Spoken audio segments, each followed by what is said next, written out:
Your contact with this information is no accident. Your search for truth and deeper meaning has led you here. But remember, the truth is not outside you. It comes from deep within you. There is more to this reality than you are being told. And we are all secretly asking ourselves the same questions. Who are we? Why are we here? And what is our destiny?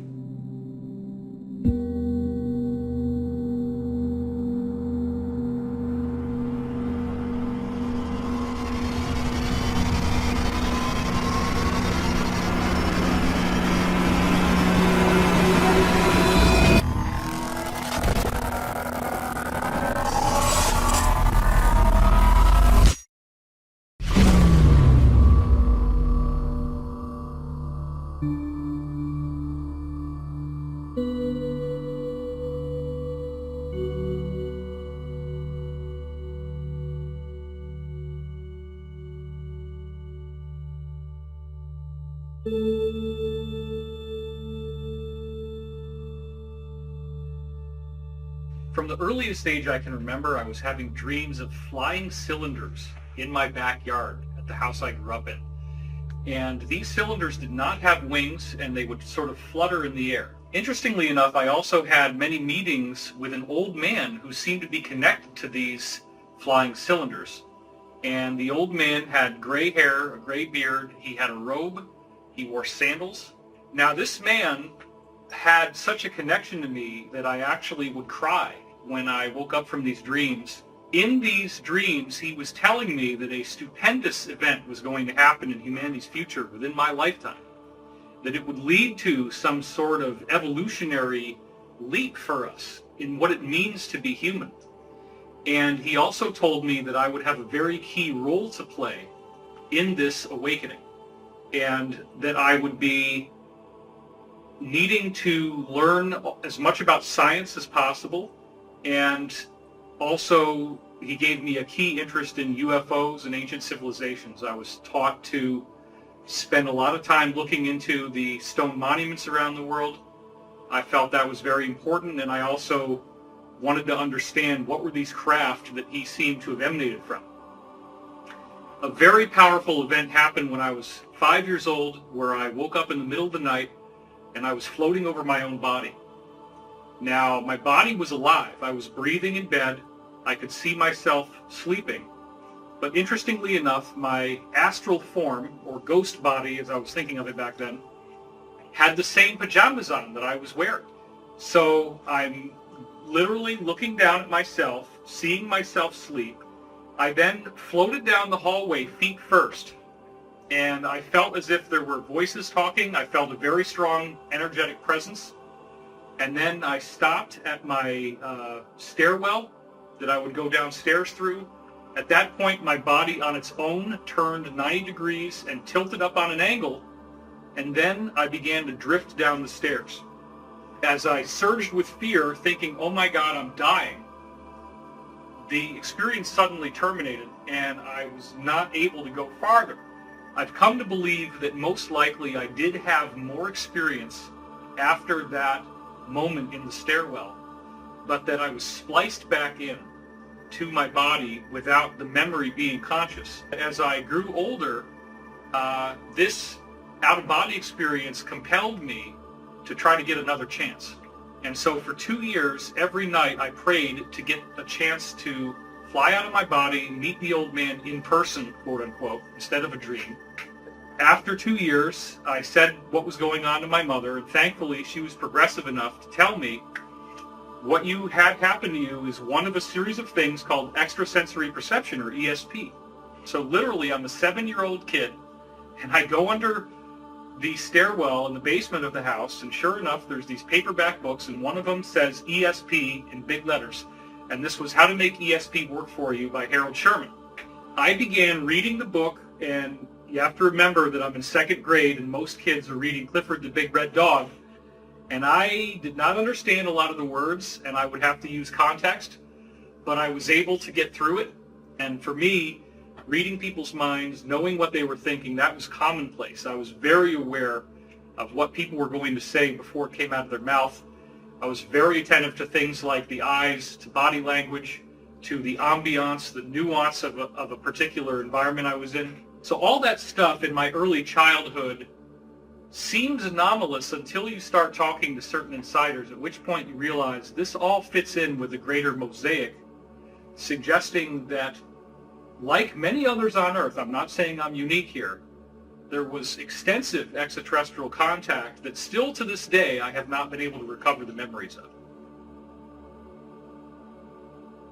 Everyone in the UFO community is faced with a seemingly outrageous challenge to try to make sense out of the enormity of material that there is to study.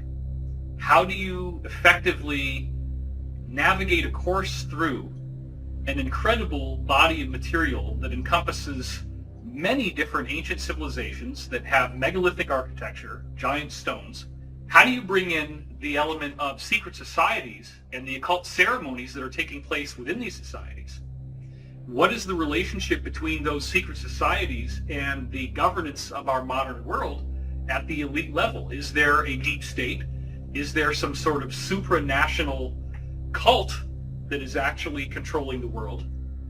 And then, how does this knowledge gel with the concept of a spontaneous quantum leap in human evolution that could be coming our way?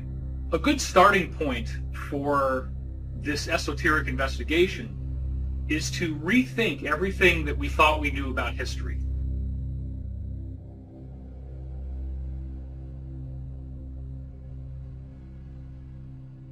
My name is Michael Cremo.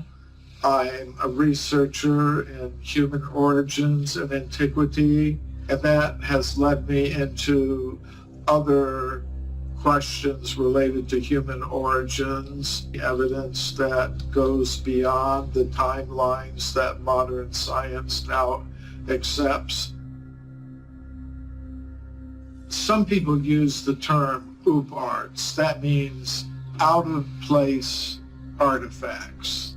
According to what most scientists now believe, humans existed in a very primitive state for many hundreds of thousands of years. Human ancestors like Australopithecus and Homo erectus, Neanderthal, and so on. They think, according to the standard ideas, that the first humans like us came into existence about 200,000 years ago. And they think the first civilized humans began to exist about 10,000 years ago. But if you look at some of these out-of-place artifacts, you can see some really amazing things. Some of them are pretty extreme. We have this very interesting area in Africa, and this area is called Klerksdorp. One of the more extreme examples were the Klerksdorp spheres. They're made of a naturally occurring type of iron ore called hematite. And these spheres, in multiple cases, have a very clear structure of 3 lines that are all parallel to each other directly along the equator. So, to me, that opens up the possibility that these metallic objects with these parallel grooves that go around the center of each one were made by someone with human-like intelligence. What's really interesting is they're found in mineral deposits in South Africa that are about 2 billion years old. They are clearly artificial. They are clearly not a geological formation. They were carved by someone. This opens up another huge category of information, which is what has been referred to as the ancient builder race. My name is Corey Good. I'm a secret space program whistleblower and a extraterrestrial contactee. Because of my access and clearance in the programs, I was able to learn a lot more than what is generally available about the history of our solar system. So during the time that I had this unprecedented access, I also started to look deeper into the history of our cosmos, and I started to find little bits and pieces about an ancient race that they refer to as the ancient builder race. And they called them that because they knew nothing about them. They had found ancient structures all throughout our solar system and other solar systems that were around 2 billion years old. This is also a distinctly fascinating correlation because for many years I have found connections between what the insiders are telling me about the secret space program and a unique body of material called the Law of One. The Law of One material claims to be given to us by extraterrestrials through a telepathic communication. I lived with the people who did this telepathic communication for 2 years. Their group is called L&L Research. The source of the Law of One claims that they originated on the planet Venus when Venus was Earth-like. They were similar to us, as in third density, third dimensional, if you will. And they said that they date back 2.6 billion years ago. Now that is amazing because we didn't know about the Klerksdorp spheres back then.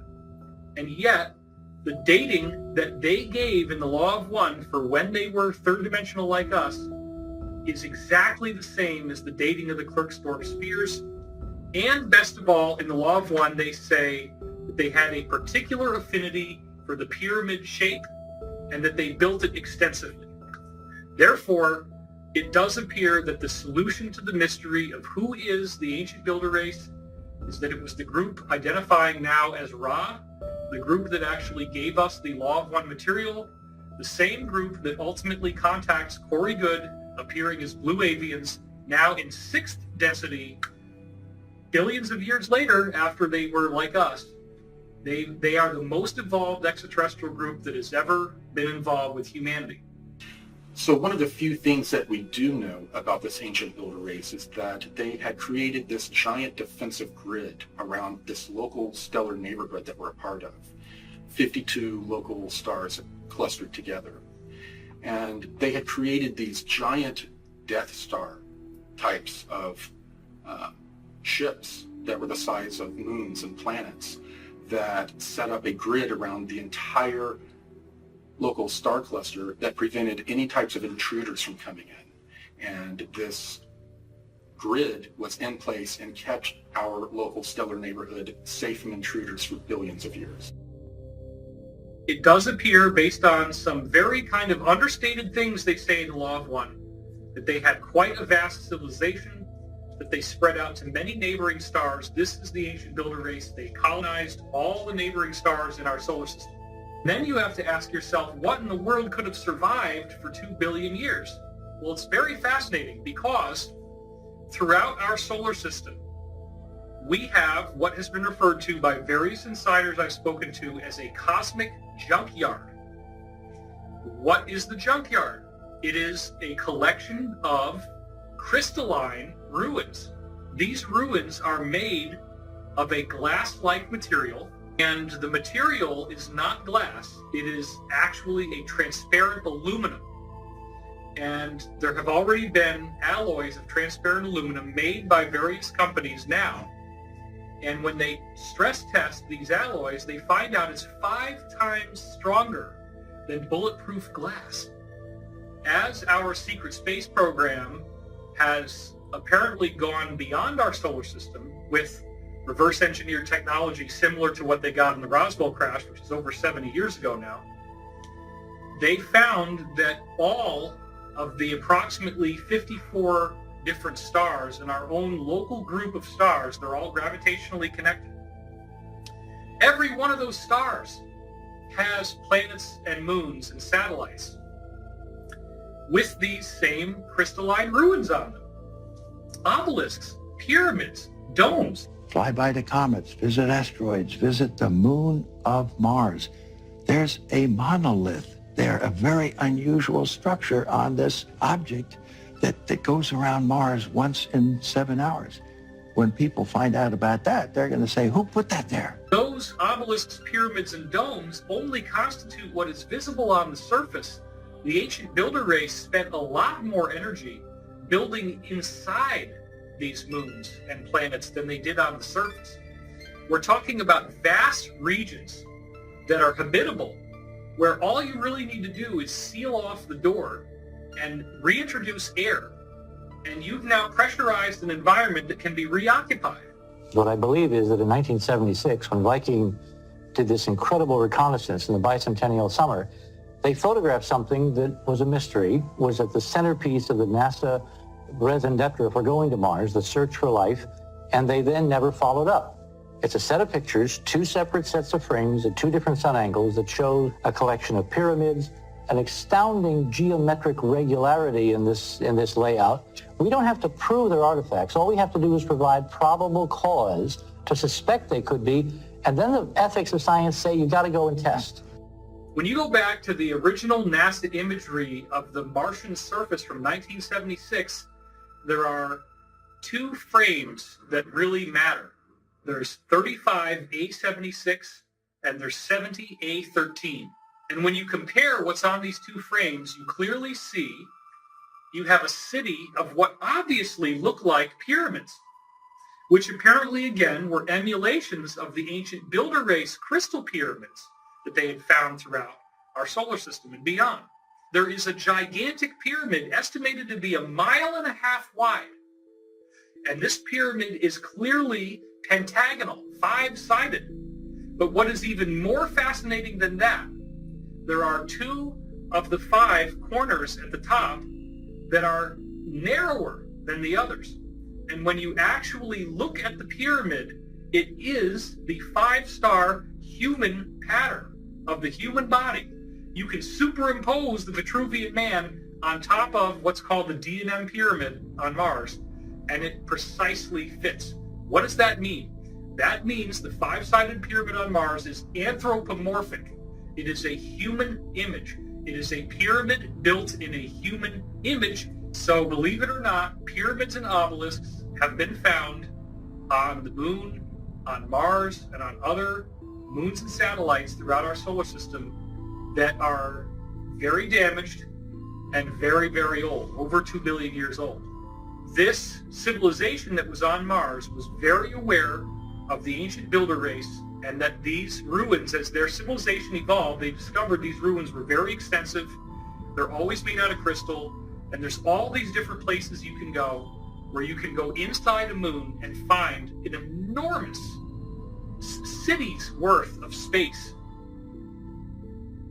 I'm Dr. Michael Sala. I'm the author of the Secret Space Program book series. I'm investigating ways to introduce information concerning classified technologies that have been suppressed from the general public for decades and are now going to be released, we think, in the very short future. Some of you might be asking, well, how could giant bases be built on the moon? Well, we know, according to a group of Japanese scientists that released a paper in 2017, that giant caverns have been discovered in the moon, and that one of these caverns is big enough to house the entire metropolitan region of Philadelphia within it. The people that were involved in this ancient builder race seem to have mysteriously disappeared, and the cultures that came after them worshipped them as gods. They would emulate their architecture. And the people that were on Mars, we call the progenitor race, they actually built their own structures that were very similar to what they found all throughout our solar system. We had Tiamat, which they say is basically a supermassive Earth. And we had Maldek, which was Mars, much smaller than Earth, but it was behaving as a moon around Tiamat. Two different civilizations had developed, and they were very similar. The beings on Tiamat, they all had these elongated skulls that we've seen in various studies, but they were slightly different. The beings on Tiamat were slightly taller and had different shaped skulls. The beings on Maldek were slightly skinnier and smaller, and again had slightly different skulls, but they were genetically related. They were considered basically cousins, and they had royal families from both sides that were in competition with each other and warred with one another. So at some point, this group that we call the Pre-Adamites, they entered into warfare with another civilization that is in our local 52 star cluster. And they developed this plan to harness the ancient builder race grid and to use it as a weapon against their enemies. And this grid, it works through what we call the cosmic web. Every star, every planet is connected with an electromagnetic filament. And that's how portal travel works. You travel through these electromagnetic filaments.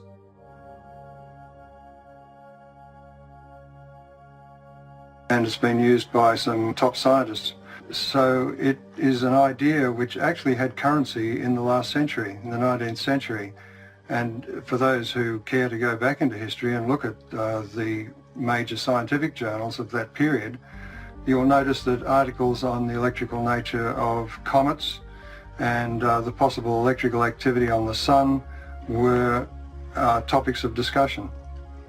Unfortunately, in the early part of the 20th century, all of that was more or less suppressed. Something that, of course, we're brought up to believe, and that is that gravity is the controlling influence in the universe. It's what causes the planets to orbit around the sun, and the moon around the earth, and to cause the tides upon the earth. All of that is true up to a point, but the thing to remember is that basically there is no understanding of gravity. Einstein's theory doesn't explain gravity. It has matter somehow affecting space in a way which is completely unphysical, in other words, warping empty space. There's no explanation as to how this might happen or what it even means. So we have more equations, but without any real meaning. What I'm suggesting is that we don't have an explanation for gravity, and until we do, we will not understand the limitations of that theory. In 2017, on my website, I released 2 DIA reference documents that had never been released before. These documents were given to me by Washington, D.C. Beltway insiders. and they wanted me to release them on a certain date. My name is Jordan Sather. I'm an internet influencer, speaker, and journalist. So the interesting thing about these particular DIA documents, these documents that were written for the ATIP program that the DoD conducted between 2007 and 2012, these DIA documents, we've never actually been able to read them in the public domain. What's really interesting is that at the end of 2017, Corey Goode had actually released 2 of these 38 DIA scientific papers to the public in full. And this has actually shocked many of the people who even wrote these scientific papers. Dr. Eric Davis, he confirmed that Corey Goode was the first person to leak some of these papers out into the public. Corey Goode is unique because he's the first person that I know of that is both a contactee, someone who has had extensive contacts with extraterrestrial civilizations, while also being an insider of actually having worked in some of these compartmentalized programs. And what's even more significant about him is that he is trusted sufficiently by insiders to be given some of these documents, some of these defense intelligence reference documents, to basically release to the general public to get people up to speed with the possibility of these kinds of advanced technologies existing. These DIA documents support the idea that wormhole travel is actually possible through the cosmic web. Using this same web is how the ancient builder race built this galactic protection grid around our local star cluster. In this case, the pre-Adamites were trying to weaponize this natural system. And what they tried to do is use this feedback from this grid to cause the star of their enemies to go supernova and to then destroy the civilization. But they didn't time it right, the way that energy passes through this cosmic web, and they chose the exact wrong moment, and it caused our sun to super flare. And when it did, it destroyed Tiamat and ripped the atmosphere away from Mars, and it then also affected the atmosphere of Earth, and all of the other planets, their trajectories changed in this event. The most important researcher supporting the exploded planet hypothesis is Dr. Thomas Van Flandern, and he was the head of the US Naval Observatory in Washington, D.C. And he came up with this theory that between the orbits of Mars and Jupiter, the present asteroid belt, there was once a super Earth, a very large planet that was in that orbital region. And he came up with a paper that actually explained how this planet existed at some point and how the asteroid belt is evidence of this planet's destruction through events that we could only speculate about. And Dr. Thomas Van Flandern supported this exploded planet hypothesis by studying the geology of Mars. And what he found was that half of Mars was basically 20 miles thicker than the other half. And that was evidence of it facing this exploding planet and receiving all the debris. And that this was also an explanation for why the atmosphere of Mars was suddenly evaporated hundreds of thousands of years ago. And I heard about it in secret programs that did much more research than Tom Van Flandern, where they called it codename Brilliant Pebbles.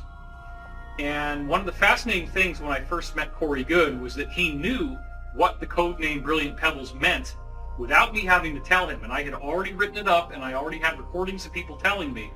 That was one of many fascinating connections.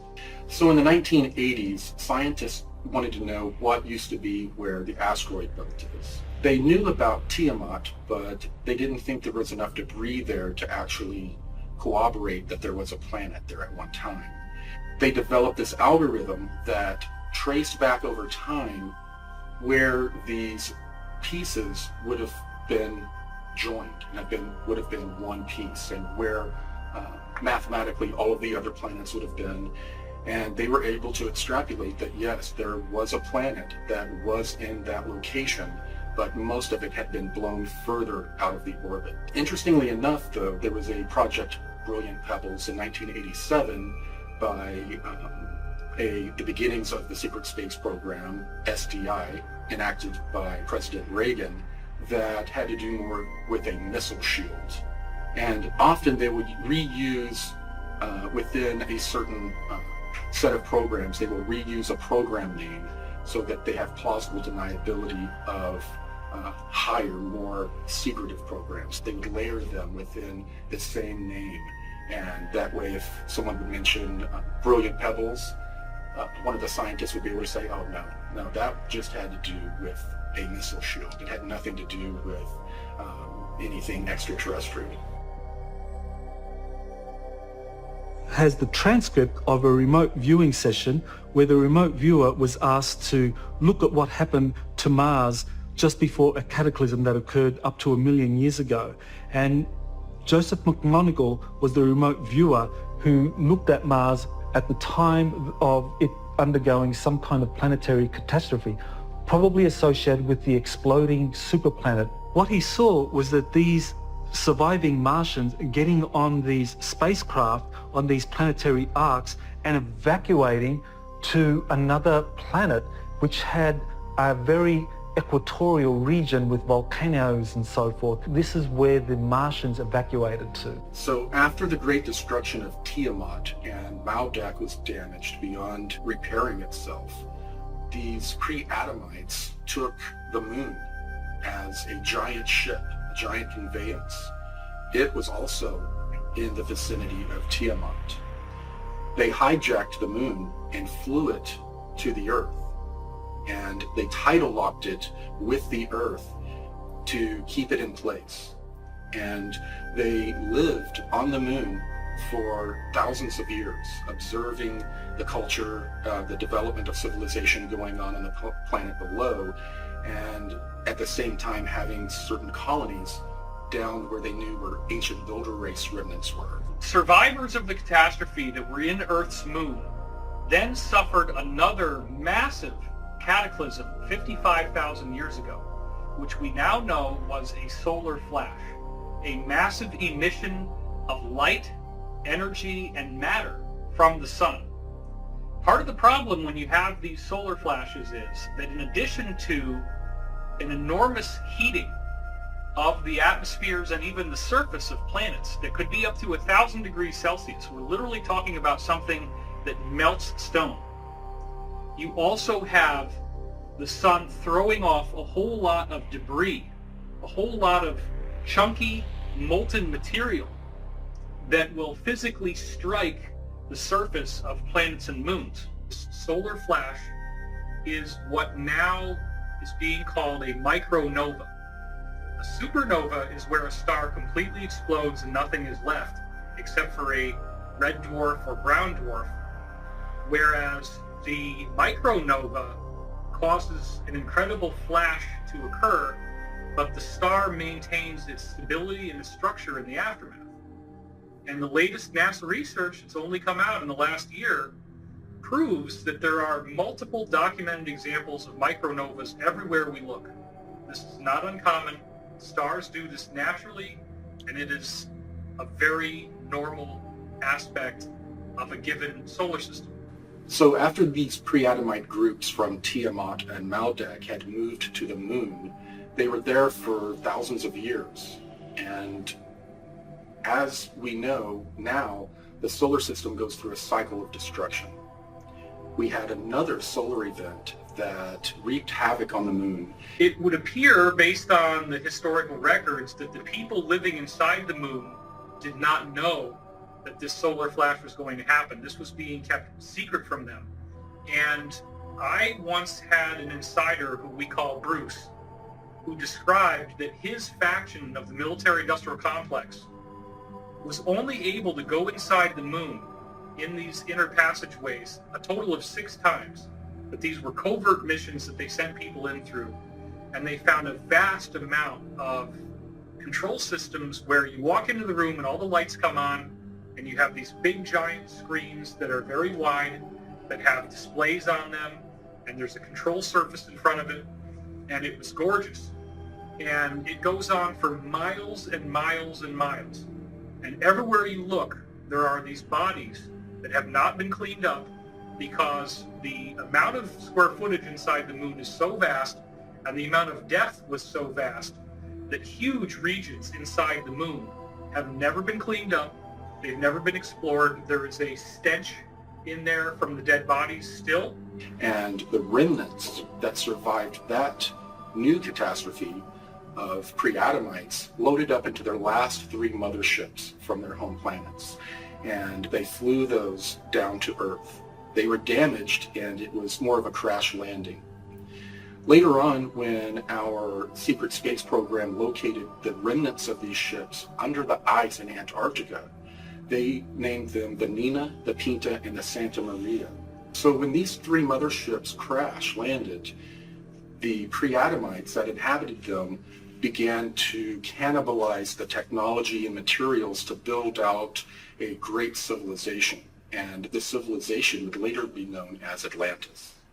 Another important historical reference to existence of advanced civilizations is Plato's description of Atlantis. He described an island continent with incredibly advanced technologies, with a wonderful canal system and concentric rings, that this was something that was built in a series of islands, and it was the center of a vast empire that existed beyond the Pillars of Hercules. And many people speculate as to where Atlantis is, but I believe Atlantis is probably the western portion of Antarctica, especially around the Palmer Peninsula, that this was, prior to 9700 BC, actually ice-free. They landed in Antarctica, where there is apparently a pyramid that, if you could see it without the ice, is much larger than the Great Pyramid of Giza. And that pyramid also represented a landmark for the surface feature of something that is predominantly underground. There are enormous ancient builder race ruins underneath the surface in Antarctica. The progenitors crash landed in Antarctica, but at the time the Earth was on a different axial tilt, and Antarctica was not covered by ice. In the 15th century, the Perry-Reese map was produced, and what it shows is the coastline of North and South America, Africa, as well as what appears to be Antarctica, the Palmer Peninsula, as well as part of New Schwabenland. Now, this was well before Antarctica was discovered. When we explore the idea of Antarctica being ice-free, we have to look at the evidence of pole shifts. And the person who's most associated with theories of pole shifts is Charles Hapgood, who wrote a book called The Earth's Shifting Crust.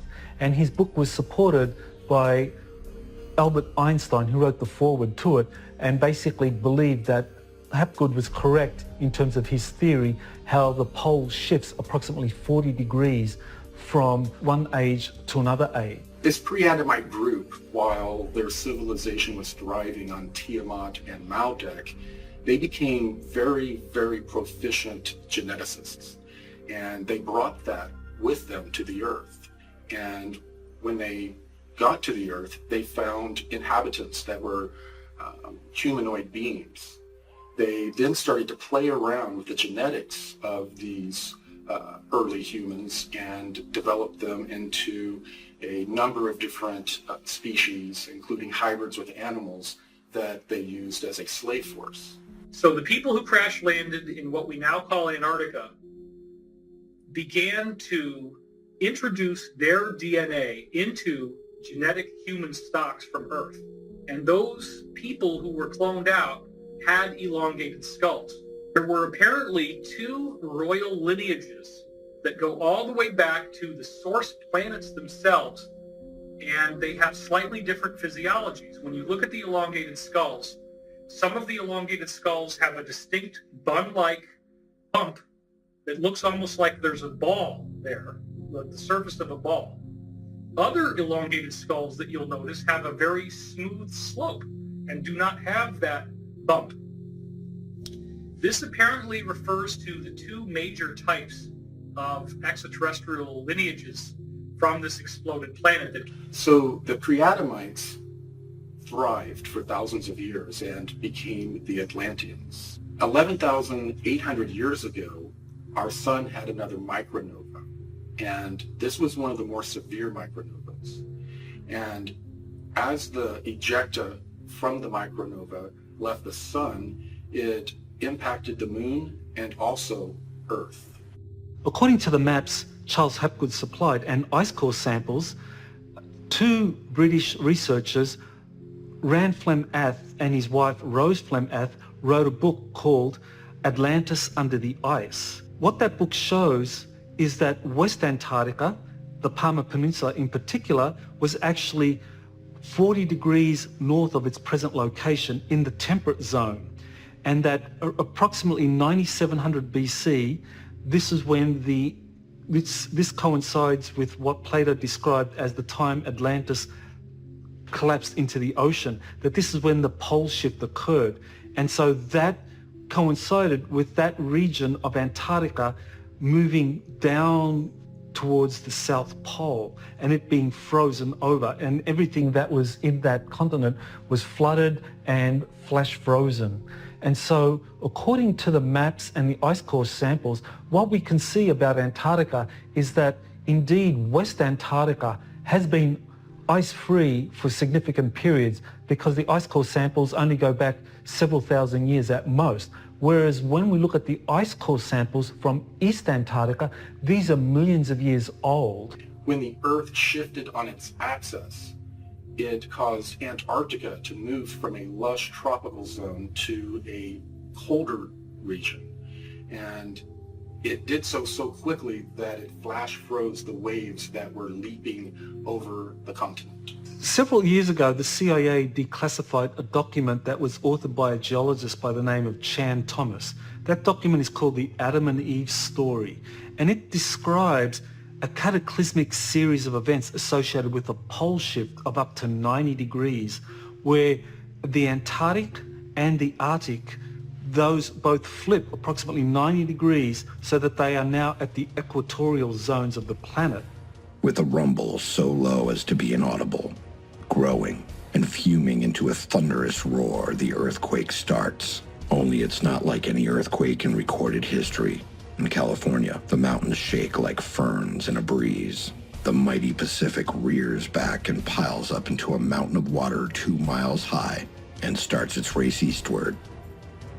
With a force of 1,000 armies, the wind attacks. Within 3 hours, the fantastic wall of water moves across the continent, burying the wind-ravaged land under 2 miles of seething water coast to coast. Central America suffers the same cannonade. South America finds the Andes not high enough to stop the cataclysmic violence pounded out by water in her berserk rage. In less than a day, Ecuador, Peru, Western Brazil are shaken madly by the devastating earthquake, burned by Mother Earth fire, buried under cubic miles of torrential Pacific seas, and then turned into a frozen hell. Everything freezes. Man, beast, plant, and mud are all rock hard in less than 4 hours. Europe cannot escape the onslaught. Western Africa and the sands of the Sahara vanish in nature's wrath. The area bounded by the Congo, South Africa, and Kenya suffers only severe earthquakes and wind. Survivors there marvel at the sun standing still in the sky for nearly half a day. As the Arctic basin leaves its polar home, eastern Siberia, Manchuria, China, and Burma are subjected to the same annihilation as South America. Wind, earth fire, inundation, and freezing. The Bay of Bengal Basin, just east of India, is now at the North Pole. The Pacific Ocean, just west of Peru, is at the South Pole. Australia is the new unexplored continent in the world's temperate zone, with only a few handfuls of survivors populating its vastness. The cataclysm has done its work well and drives the pitiful few who survive into a new Stone Age. Once more, the Earth has shifted its shelf, with the poles moving almost to the equator in a fraction of a day. Again, the atmosphere and oceans, refusing to change direction with the Earth's shell, have wiped out almost all life. After this tumble, we'll join Noah, Adam and Eve, Atlantis, Mu, and Olympus. When we look at ice core samples, it doesn't support a pole shift occurring to that extent, not 90 degrees, but certainly 40 degrees or less. That's what the ice core samples support. These cataclysms would result in large loss of life throughout the planet, and that there would be portions of the planet, however, that would escape the worst of these winds and of these tsunamis, and those would be the survivors that would build civilization again from the ashes of that great catastrophe.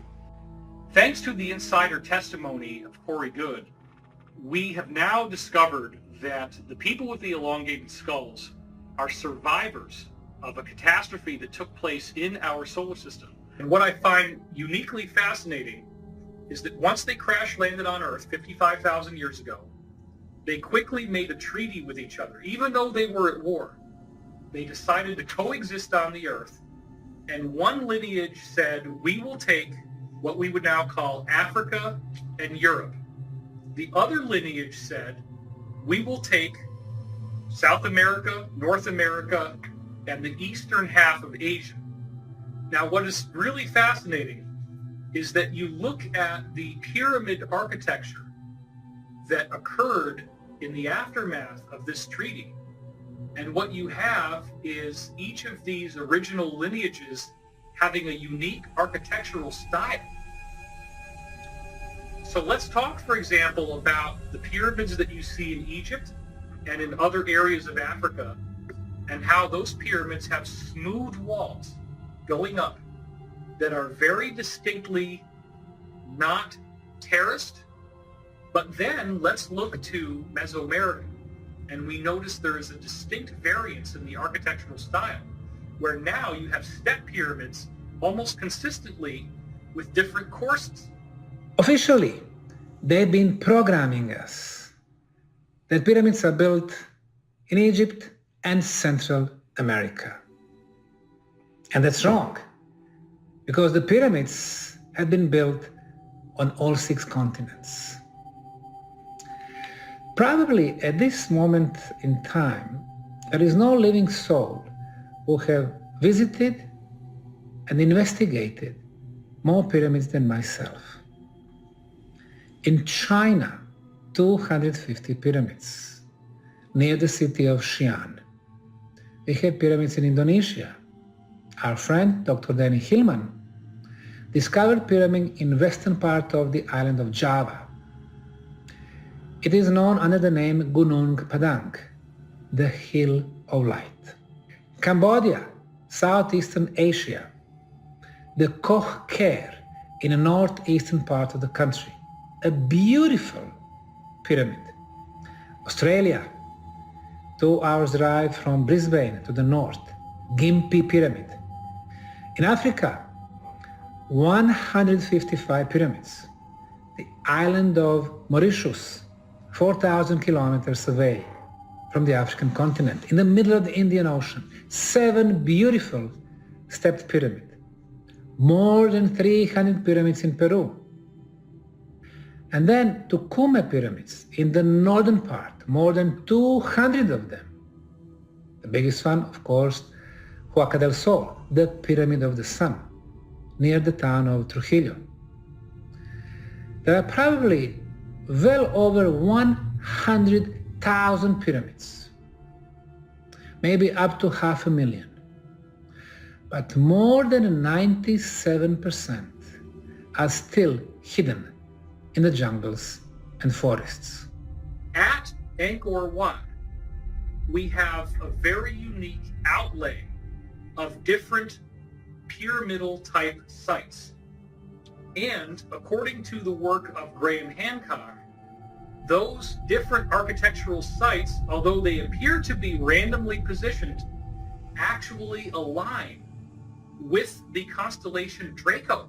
And what's best of all is that there is a drift in the Earth's axis called the precession of the equinoxes, and the alignment of where the landforms in Angkor Wat line up with the position of this Draco constellation. It only works if you go back 12,500 years ago, which is precisely the same as the alignment that everybody's familiar with of the pyramids of Giza with the stars in the belt of the constellation of Orion. Another thing I want to point out that is very fascinating about Angkor Wat is that you look at some of the temples in that area, and I want to specifically focus on one called Bakse Chamkrong. Oh my God. It looks exactly like the step pyramids in Mesoamerica. As you look at this overlay, notice the perfection of how the two fit together. This is not a different society. This is a unified society, but wait a minute. We've got Mesoamerica and we've got Cambodia, separated by the vastness of the Pacific Ocean, and yet they are using the same architecture. The elongated skull physiology has been found all over the planet. We see it in Boskop, South Africa. We see the same type of remains being dug up in a dig in Siberia in a town called Omsk. We also see reports that the Mongolians, the Huns, as they were conquering and going west, had these strange skull features as well. We actually see these skulls in the tombs of the elite in Europe. And then, interestingly enough, you have a different strain in the Americas. I find it interesting that we have this evidence hidden out in the open, and we see the elongated skulls worldwide, but we don't ask the deeper questions. And this becomes a very important element of how the modern-day Illuminati or deep state or cabal actually believes that they are the remnant of these people with elongated skulls. The deep state consists of the Rothschilds, the British royal family, the Vatican, and the Chabad cult, which many Jews do not consider to be Jewish. They consider it to be a Khazarian criminal organization. The secret societies are higher than the countries in terms of the loyalties of their membership. Whether it began with with stellar civilizations, I've met someone who purports to be from a stellar civilization, and I've been informed they don't like the term extraterrestrial. They prefer stellar civilization. Be that as it may, whether you believe in extraterrestrial stuff or not, it's clear that here on Earth there's a 1%, there's a 99%. And in 2012, the forces of good started to win. And the Mayans and others had predicted this, and I think the way I explain it to myself is that the collective meditation and prayer that was being done ended up bringing in the positive stellar civilizations, and now the negative stellar civilizations are on the run, and the elites are on the run. Now the good news is I think human beings are an experiment in free will, and I believe that if we can resurrect our individual sovereignty, there is no power in the galaxy that can stand up to us.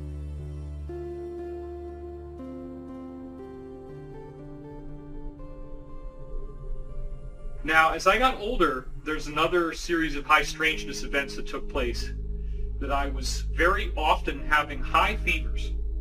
And the high fevers were correlated with two distinct phenomena that would always happen. The first thing is I'd have a very strong sense of pressure in my ears, and I would start yelling to try to get over the sound. The other thing that would happen is I would get geometry in these hallucinations. I would feel as if the world around me had been turned into geometry. I would actually see strange geometric patterns like mandalas on everything. It was not a pleasant sensation. These fevers were very intense, and I would be screaming, and my mother would have to calm me down. Now, as I got older, I found out that those fevers were in fact most likely extraterrestrial in nature. The only way that these extraterrestrials that are working with us on the benevolent side can really change your DNA is through a virus. Remember, what does a virus do? It defeats the cell wall and it injects its own DNA into the cell. You can take DNA that changes what it means to be who you are and use a virus to get it in there. I've now had dreams in which I remember having benevolent, human-looking, ordinary human-looking people like the old man in the robes coming into my space, landing in this bus-shaped craft in my yard, bringing me on board, and actually giving me these injections of these viruses so that my DNA could change. I would wake up in the middle of the night. I would be on some sort of program that I didn't consciously have any objection to, where I would assume it was time to go to school. And I would walk out the side door like I always do to go to school, And then I would notice everything is black, what the heck is going on? And I turn around and I go back into the house.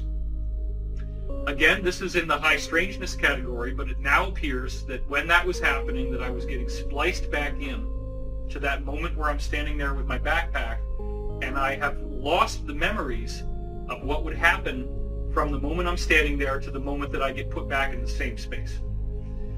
This is a very common element that you read about in contactee literature regarding extraterrestrials. So it appears that in these cases, I was being brought on board, again, some kind of extraterrestrial craft, that there was education taking place, there was training. These trips could have lasted for weeks, and then they just edit me back into where I left.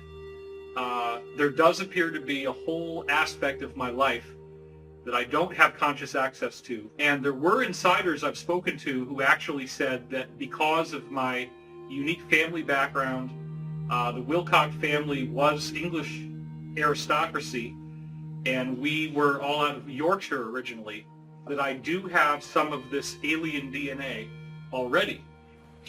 Right now, millions of people on this planet are already in contact with extraterrestrials, and they don't even realize it.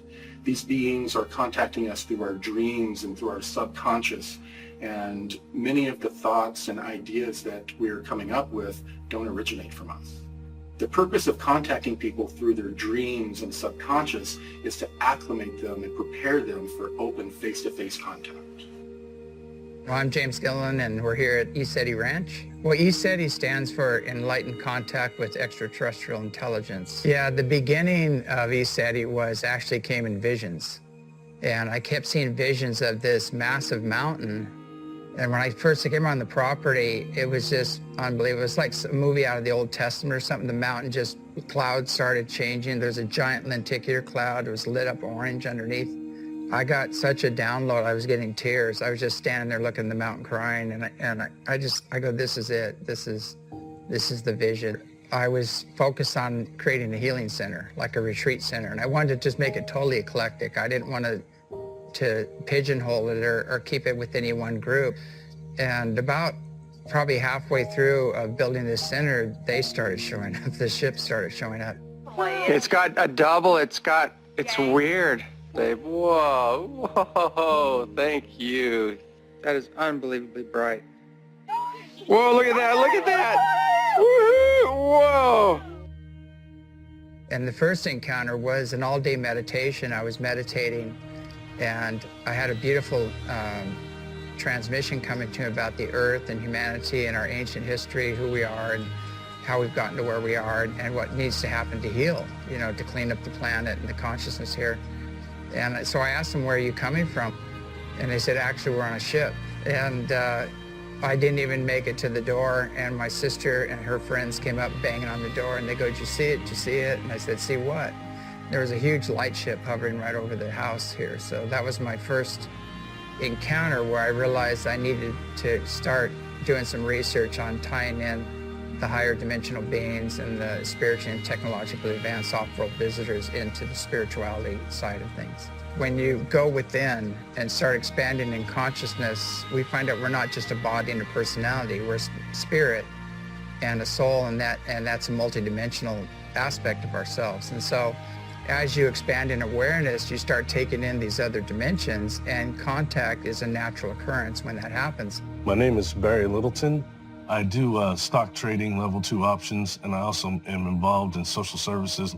In the UFO field, I'm kind of just stepping forward. It started off with childhood experiences, so that's one of the things, but then I went into what I call adult onset experiences, which included missing time. So we're looking almost 20 hours of my life was missing behind being upon board these ships. When I talk about it now, it sounds very uniform, but it took a lifetime to put the pieces together. Instead, I was more into hiding it to a degree and trying to just be normal and whatever it took to kind of try to blend in instead of talk about these experiences, anything like what I'm doing now.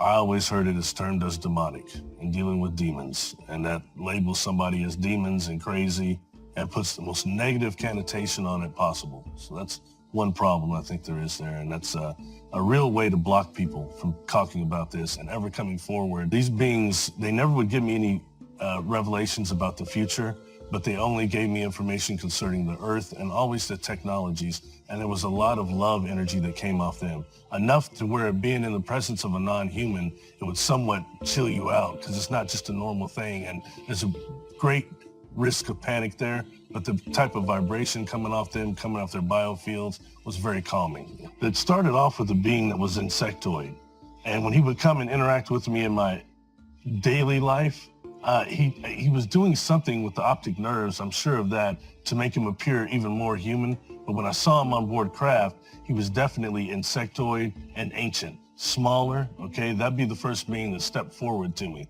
There was another one stepped forward that was Mana, but it looks like Earth's brain coral is the way this being's head looked, okay? And taller, but very peaceful and also very scientific to a degree. I've also seen small blue beings that claim to be from Andromeda, maybe about 2.5 feet tall, I would say.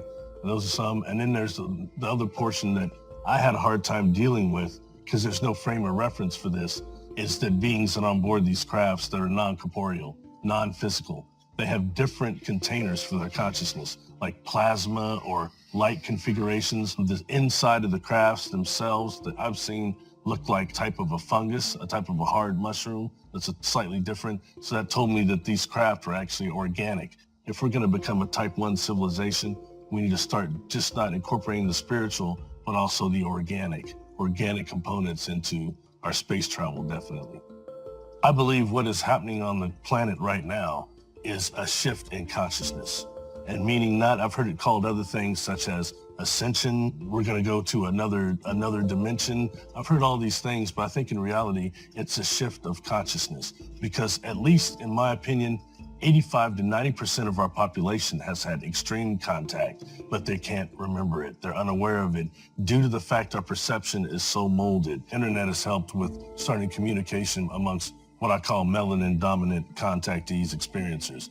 And like I said, it was the indoctrination of religion that kind of stopped that to a degree. But right now, I think that the fact that certain people are coming forward and taking it through darts, a few darts, is making it more accessible to others and others more comfortable about it. I believe they are reaching out because they're wanting right now to help us with this shift in consciousness. And what has been shown to me is humanity does have a type of free will, but we're not going to be allowed to destroy the earth anymore.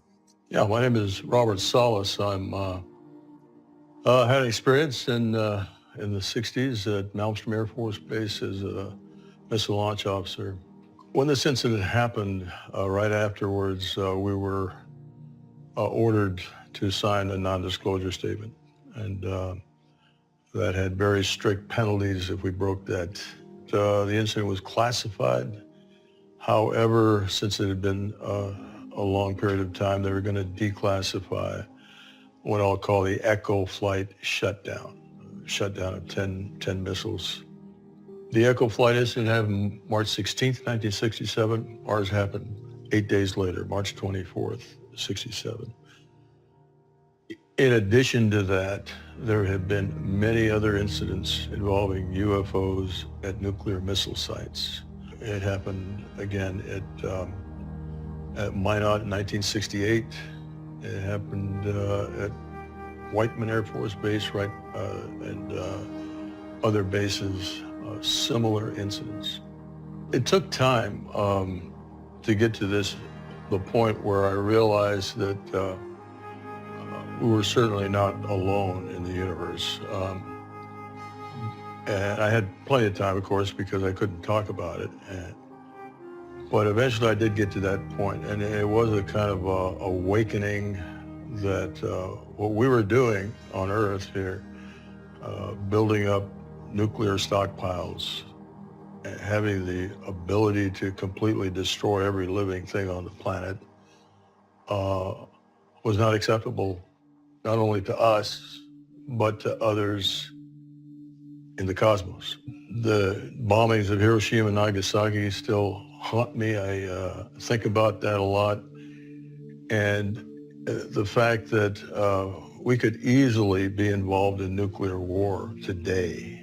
We've done it with Chernobyl, we've done it with Fukushima. That's immoral. It's immoral to the whole human race. We can't just adopt the morals or ethics of one particular country or group of people.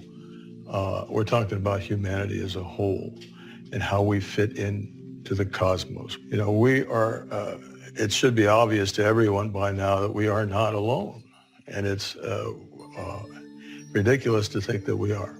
And the entities have spoken. They have said, you should not have nuclear weapons. My name's Peter Maxwell Slattery, and I'm from Australia, and I'm a lifelong experiencer with probably the largest catalogue of UFOs, paranormal activity captured on camera and video in the world.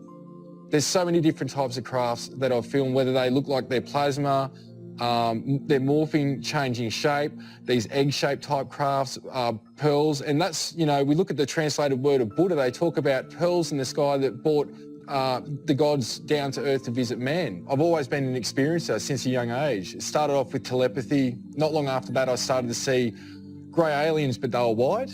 I didn't know if they were alien, you know, angels, demons. I just didn't know what it was. My journey with coming out about my experiences was the hardest thing I have and ever will do, in my opinion. I've been shot at. I've had death threats.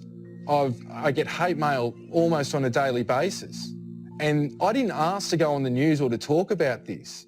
I had the news come to me and ask me if they could use my footage, and I just wanted to know what the hell was going on. I went and got brain scans. I went and talked to people. I thought I was literally going insane. A lot of us do think about suicide. We think about just going away and never ever seeing anybody ever again, or just completely forgetting about this reality and going back to a 3D life.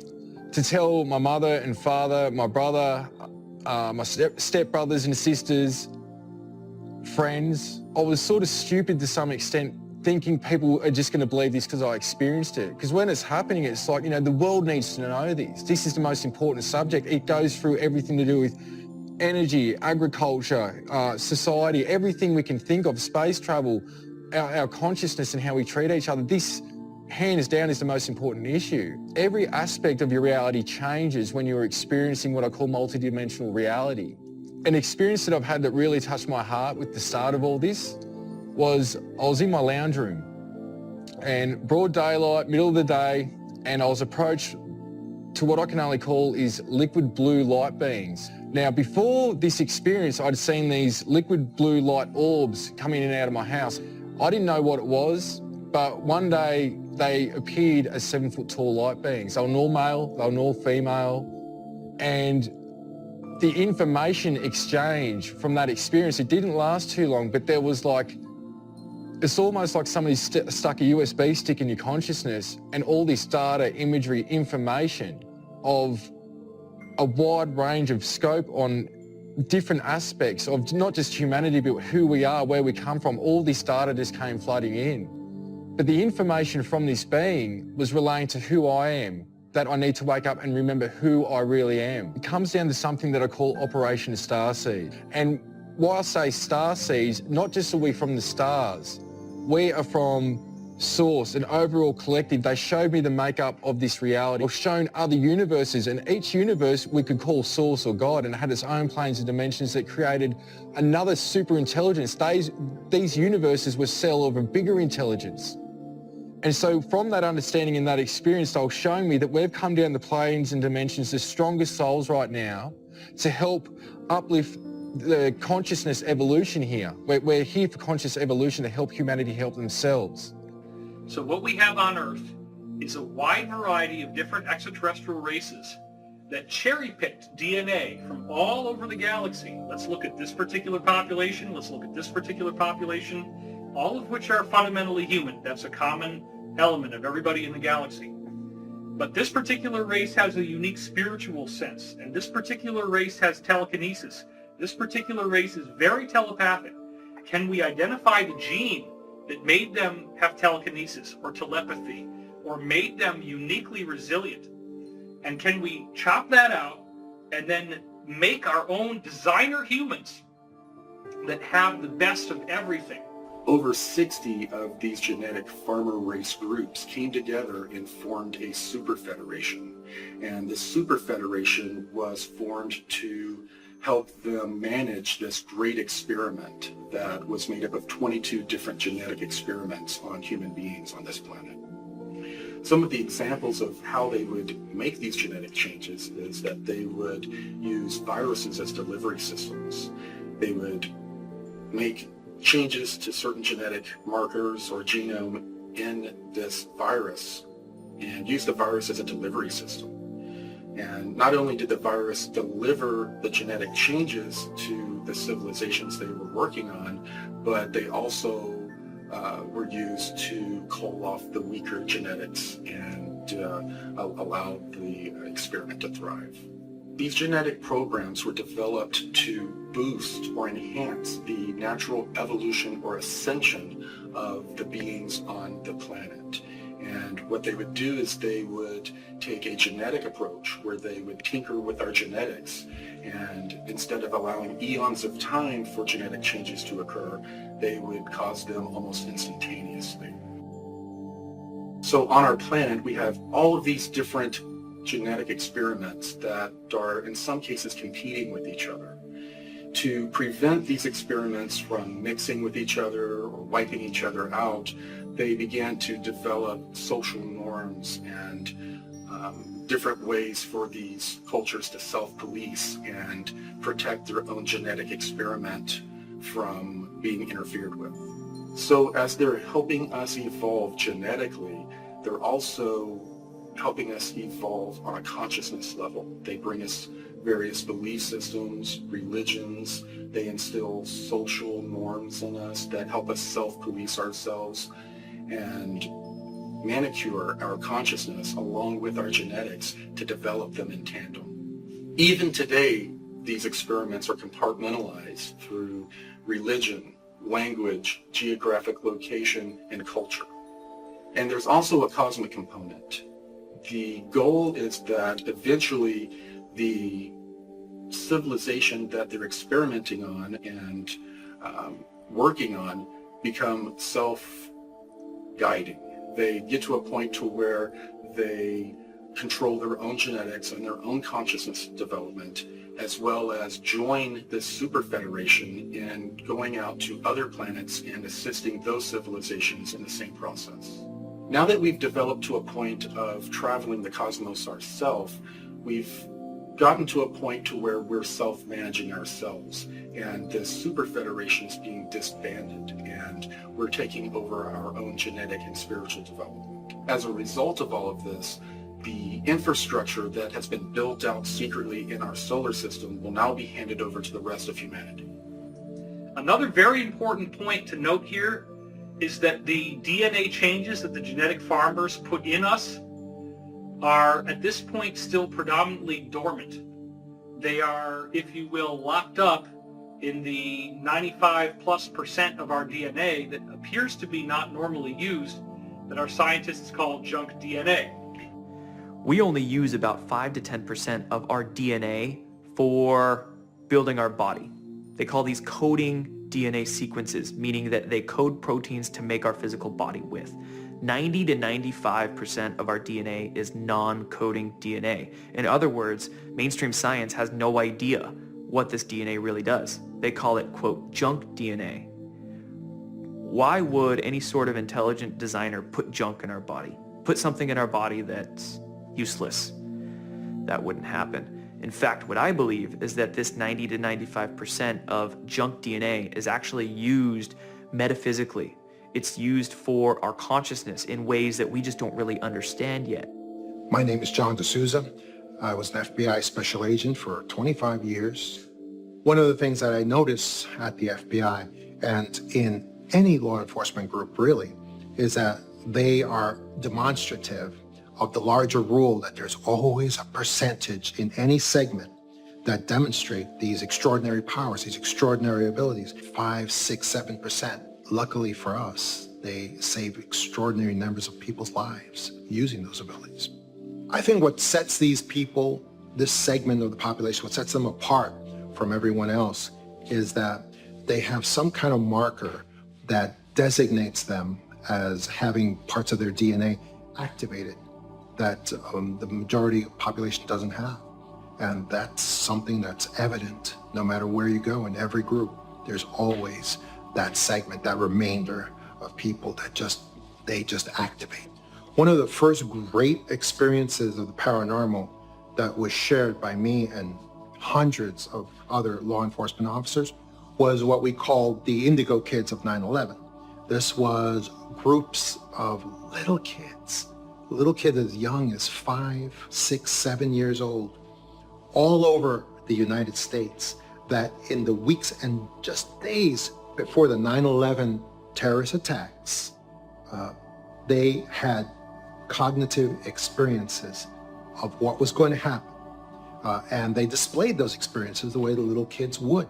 At school, sometimes they did it with drawings, with finger paints, with arts and crafts, representing burning buildings where people were jumping out of the buildings.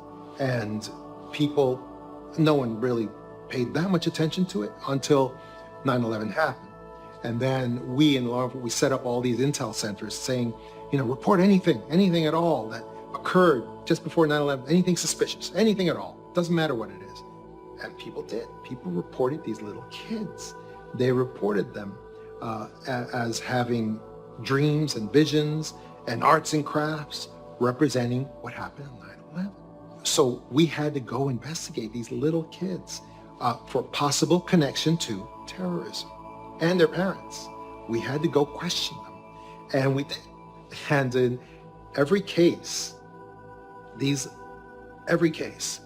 had a vision, they had a sense, they had a remote viewing, they had something of that sort, and there was no physical explanation how they could have known. And that's the Indigo Kids of 9/11.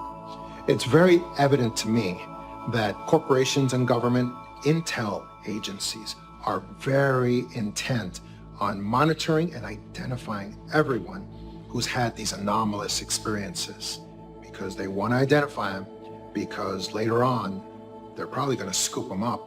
It's like gun registration. You got to know where the guns are so you can get them all later on. Now, certain cosmic laws were established for these genetic experiments. To avoid violating these cosmic laws, some of these ET genetic farmer races would incarnate as humans and allow themselves to be experimented upon. These genetic farmer races would also incarnate here for raising our consciousness. We have various people like Tesla and Einstein who are most likely starseeds or incarnates of these extraterrestrials. These people brought philosophies and scientific principles that radically changed our civilization. One of my favorite quotes from Nikola Tesla is that he said the gift of mental power comes from God, the divine being, and if we concentrate our minds on that truth, we become in tune with this great power.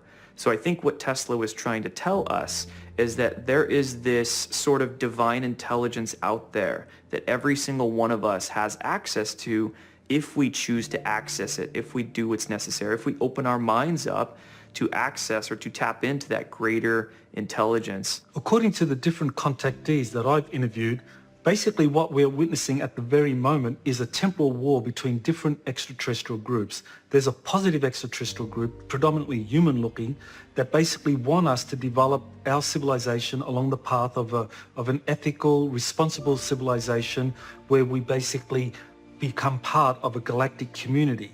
There's another extraterrestrial group that are aggressive, and they want the Earth to be basically develop along the lines of a tyrannical civilization. In a way, these 22 experiments were similar to competing term papers. Each of these races were trying to make their experiment the one that came out on top. So they would often sabotage each other's experiments. And one of the ways they did this was to manipulate time. And this is what led to the Mandela effect that we're experiencing today. The Mandela effect is this idea that people have different recollections of historical events. The most famous one is some people remember Nelson Mandela dying in prison and others don't. What the Mandela effect represents is it's an echo of this temporal war that different extraterrestrial groups are trying to take us down one timeline or the other, depending on which faction is dominant at any time. There's a long history of colonization projects and starting over. The best evidence of that is called Gosford glyphs in Australia. So the first landings were actually in Australia, not in Africa. It's written in the stone on the Gosford glyphs, and it talks about how a ship came down. There was a Denisovian man, the original man that was here. They added their genetics to him, and they created the hybrids. When they did this, they manipulated to create basically the Aboriginal, the original people. And it was so they could incarnate into that body and have the Earth human experience. When I talked to the king of the Raven tribe, Ulukai Brendan Murray, a lot of his information tied in with James and myself through contacts. The tribe used to meet the star people there. And then what happened was it was all positive and consensual. But then something happened with time where other beings were turning up and started to actually remove people from that site and take them on their crafts. And in a time when the human DNA had that multi-strain, 6 double helixes instead of the 2 that we've been hinted to, where the people would transform and escape these the kidnappings from these crafts. And the older people informed me that they were taking people off to other continents and creating new humans out of our DNA here. And it was a group from the Orions who were meant to be coming and doing the kidnapping. A negative ET group. Right across this continent, the DNA become attached to the land and the land attached to the actual DNA. We are no different to the planet itself. We're just a fractal. I know that there was 7 major forms of our DNA created in the first place. And I know that some people talk about when there was 7 major forms of DNA was first created, that they created another, like a future form of another 5, like semitones, for the development of the interbreeding, so that when these different physical aspects come together to create new life, then the soul structure was different as well from the previous generations. So that soul structure was already implemented in the ethos. So it's like music, there's 7 major tones, 5 semitones, which makes 12. The creators understood that there was a time when these 7 major forms of humans were going to start to mingle. And so they allotted these 5 extra tones or semitones for them people to be interbred with and to become interracial. Now, a lot of elders, whether it's in America or Australia or other cultures, they talk about that they were seeded by the Pleiadians. We also have a lot of rock paintings and cave art depicting what we call the Wangina, the sky beings. My name is Clifford Mahudi. I'm a Zuni Pueblo Indian, and I have been working to get a lot of information among the indigenous groups, especially the North American Indians and our neighbors to the south, our brothers and sisters, the Mesoamerican Indian people. And I'm doing this because it is about time that we start gathering the information to convey and pass on to future generations. The origins of those protocols were provided by what, again, we call the star people, or are the spiritual people from different realms, primarily from what we call the sky people, and also the deities that they brought in from other parts of the cosmos. They were put in place so that they have one way of worship.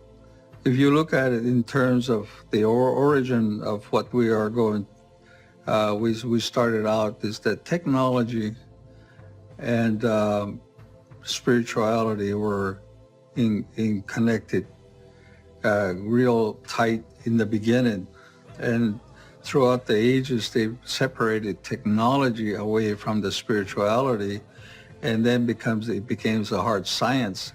And somewhere in that in that path, man invented religion.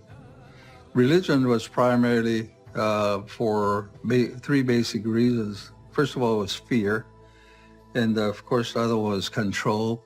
And the third one was greed. And so it worked against spirituality. The indigenous community had technology that was performed through the conscious methodology. For example, there was remote viewing.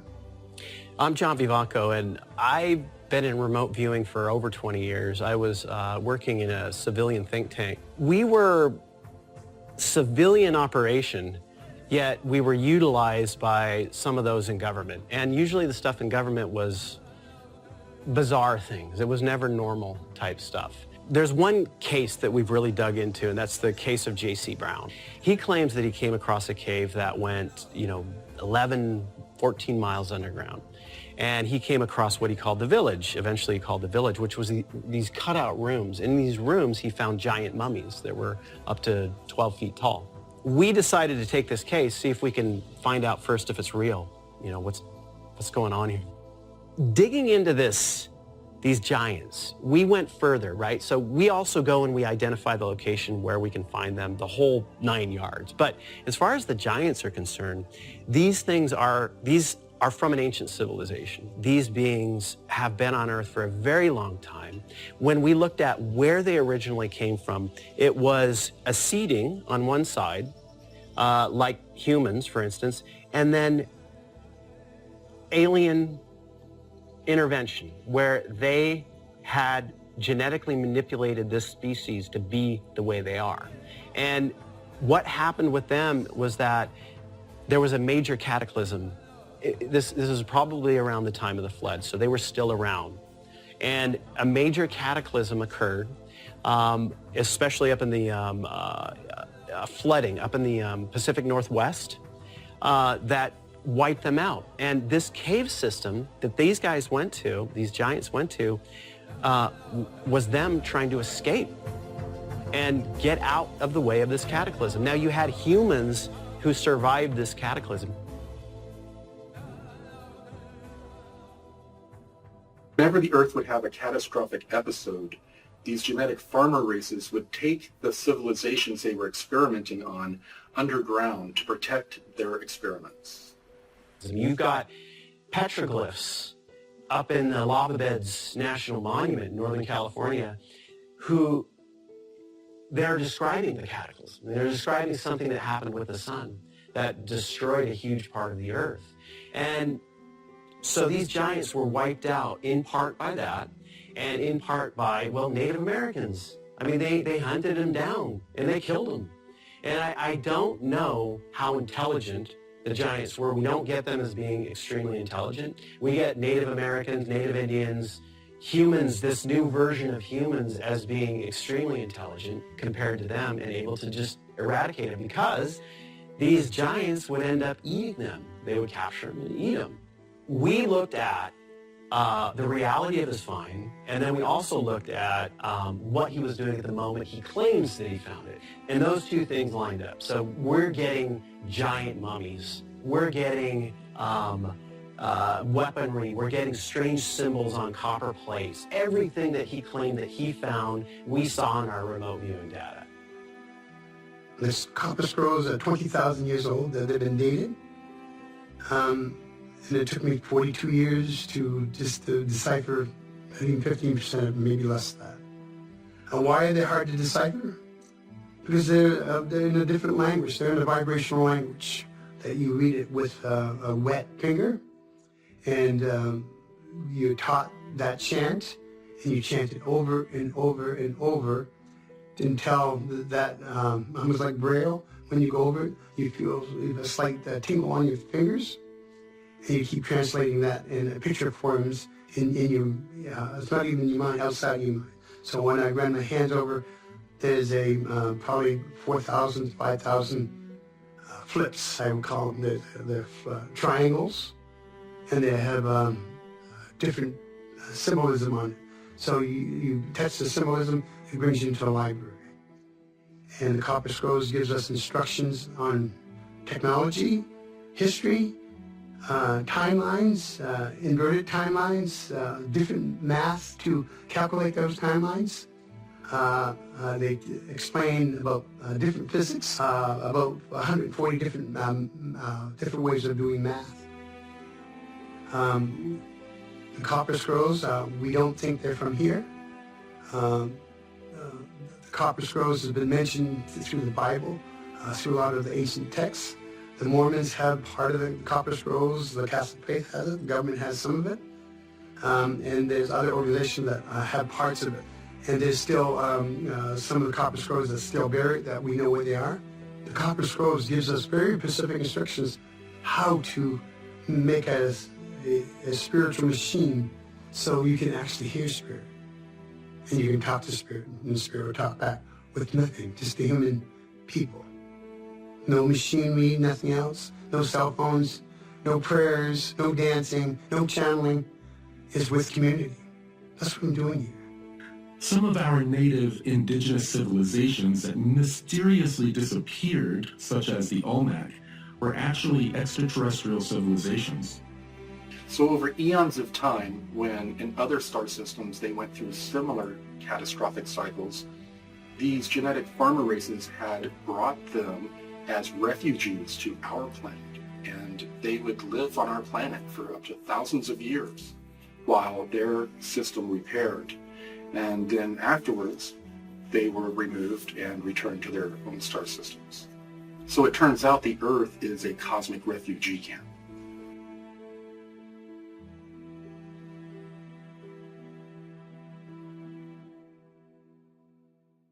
So it's very important to note that the things that we look at in the Bible as being metaphorical are actually real stories. They are real pieces of information. And this includes the idea of Jesus arriving. So the actual group that Jesus came to oppose then takes over his message and then, as of 325 AD, creates the New Testament, where they very selectively manicured Jesus' message to remove the teachings that they thought were anathema to their agenda. So apparently, Jesus spoke to one of the original apostles about reincarnation. This apostle then said reincarnation is the great secret teaching of Jesus. By removing reincarnation from Christianity, the Roman elite were able to create an airtight Trinitarian doctrine, where the Trinity is God the Father, God the Son, and God the Holy Spirit, and there's nothing else. The Holy Spirit becomes this sort of mystical thing that is not feminine. You have God the Father, which is masculine, God the Son, which is masculine, and the Holy Spirit, which is not gendered. Therefore, the role of the feminine is removed from the Trinity. And this is an important point. The suppression of the feminine by the patriarchy to suppress the female spirituality and the feminine perspective that would occur in governance and law and all aspects of society. And one of the huge parts of awakening is, really understanding, feminine energy. And I think, really what's being rebalanced or coming to light for people is the end of patriarchy and the understanding of things like sacred union. But when women are holding sort of this historic resentment towards men, it's still not reaching a place that we need to reach, I think, with each other. To have unity consciousness, because it has nothing to do with men. It has nothing to do with women. It has to do with the programming. It has to do with something that's impacted both sexes. I mean, if you think about it, men have gone off and gotten their limbs blown off in war. Women have been exiled, and there's been a lack of, justice or lack of empowerment. So this is how we heal our DNA. So junk DNA is actually scrambled fire codes that hold masculine and feminine energies in balance. That's how it upgrades, and it connects to the earth grids too. So the rebalancing, has to do with recognizing that the junk is actually a treasure. And if we could see this reality as a really unbelievable love story, the love story is that we're seeking, truth. We're seeking the authentic. We're seeking the divine, and that's within ourselves. And we're divorcing the imposter. We're divorcing the system that has betrayed us. It's like a partner we would never want. It doesn't matter if it's masculine or feminine. It's not healthy, it's toxic, and and it's cruel. So the rebalancing, I feel, has to do with, you know, living this life like it's a true love story. But I think this is a huge deal for both, you know, men and women. Men are getting more in touch with their inner feminine. They're willing to maybe share emotion, be more vulnerable. And women are, you know, refusing to, you know, be victimized. And it's all rising to the surface. But it doesn't come down to the gender as much as it comes down to that individual's relationship with their own inner masculine and feminine. And that's why, it's not about a rebalancing because something that the men did wrong.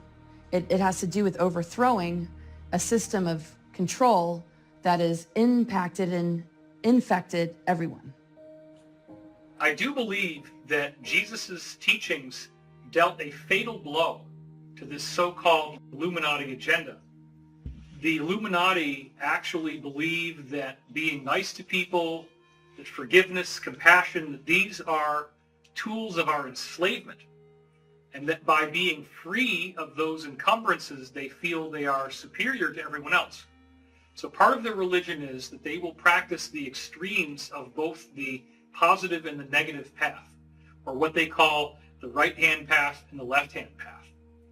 So they will, for example, simultaneously create huge philanthropic endowments where they give, in some cases, many, many millions, if not billions of dollars to humanitarian causes, while simultaneously doing the most heinous crimes imaginable against humanity. I want to point out now that what Jesus was teaching us about ascension has proven to be of far greater significance than is normally given credit for. Most Christians tend to distance themselves from the idea of the so-called rapture. It is important to understand that the book of Revelation was something that happened to John of Patmos as a visionary, psychedelic type of dream. And as is the nature of dreams, there's a lot of symbolism in that report. So, for example, the frequent repetition of the number 7, such as 7 lampstands and so forth in the book of Revelation, actually refers to the 7 chakras of the human body, the 7 energy centers that we have that correspond to the 7 basic layers of the universe, or 7 densities. This is another thing that is described extensively in the Law of One. There are 7 primary planes of existence that correspond with these 7 grades of evolution that all intelligent life must go through, of which right now we're only at the 3rd, which would be the yellow center. So you have red, orange, yellow, 1st, 2nd, 3rd, green, which is 4th density, light blue, which is 5th density, dark blue, which is 6th density, indigo, or the crown chakra, which is purple, 7th density. And then you go back to pure white light, or intelligent infinity, the original identity of the creation that we all emanate from.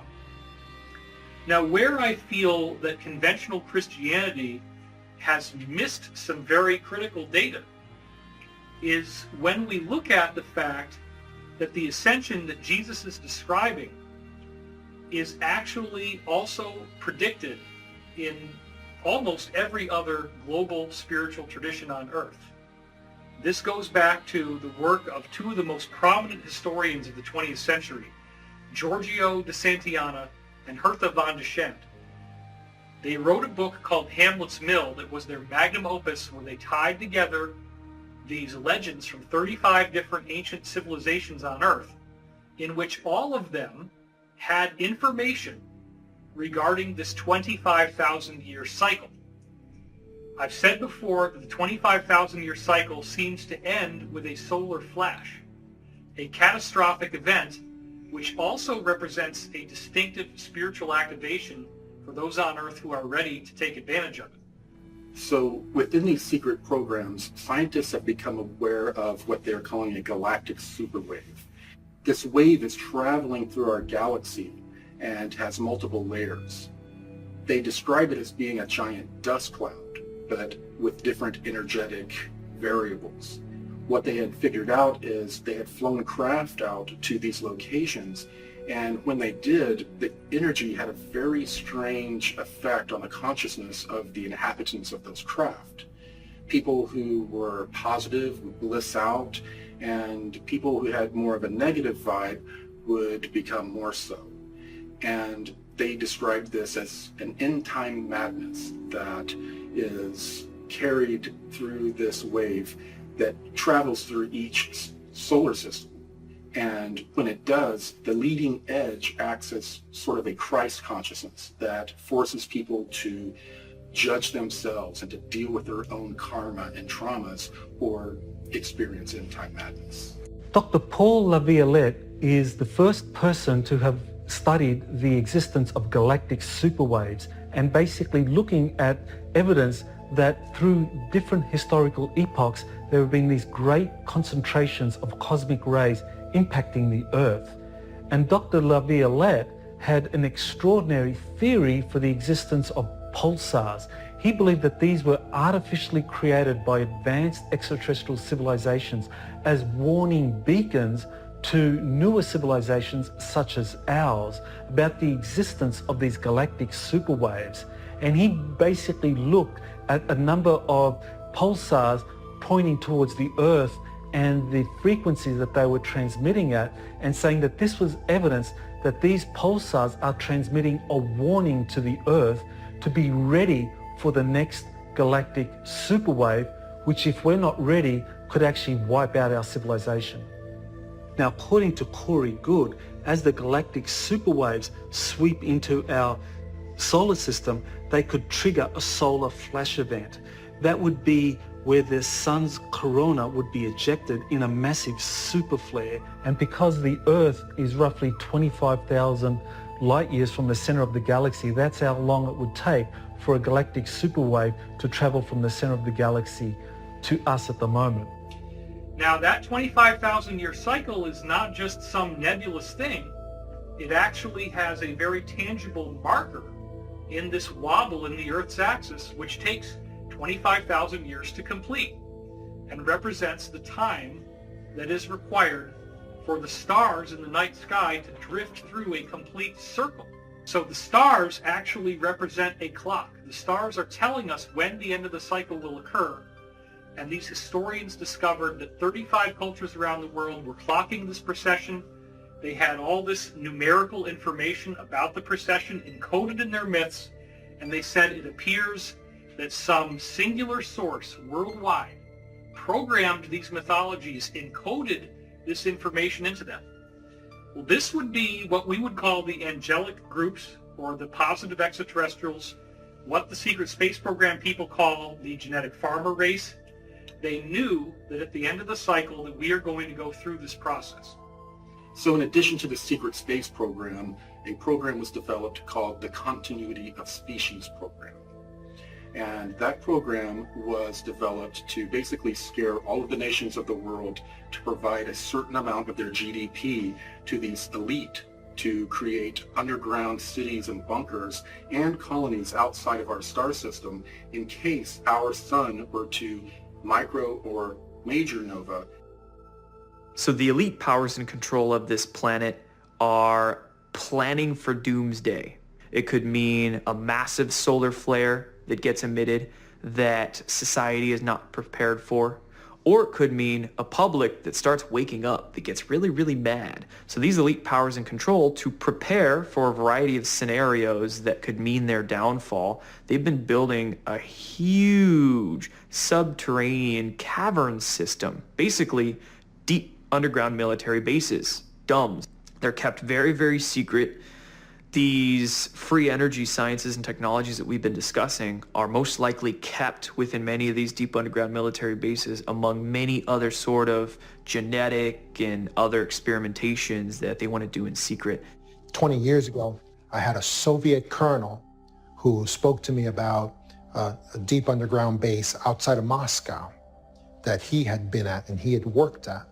And he told me the structure. He said all the levels that were the military levels, the levels that were laboratory and scientists, and he told me that the final level, the most restricted level, was the level that had alien presence on it. Only generals and their aides were allowed on that level.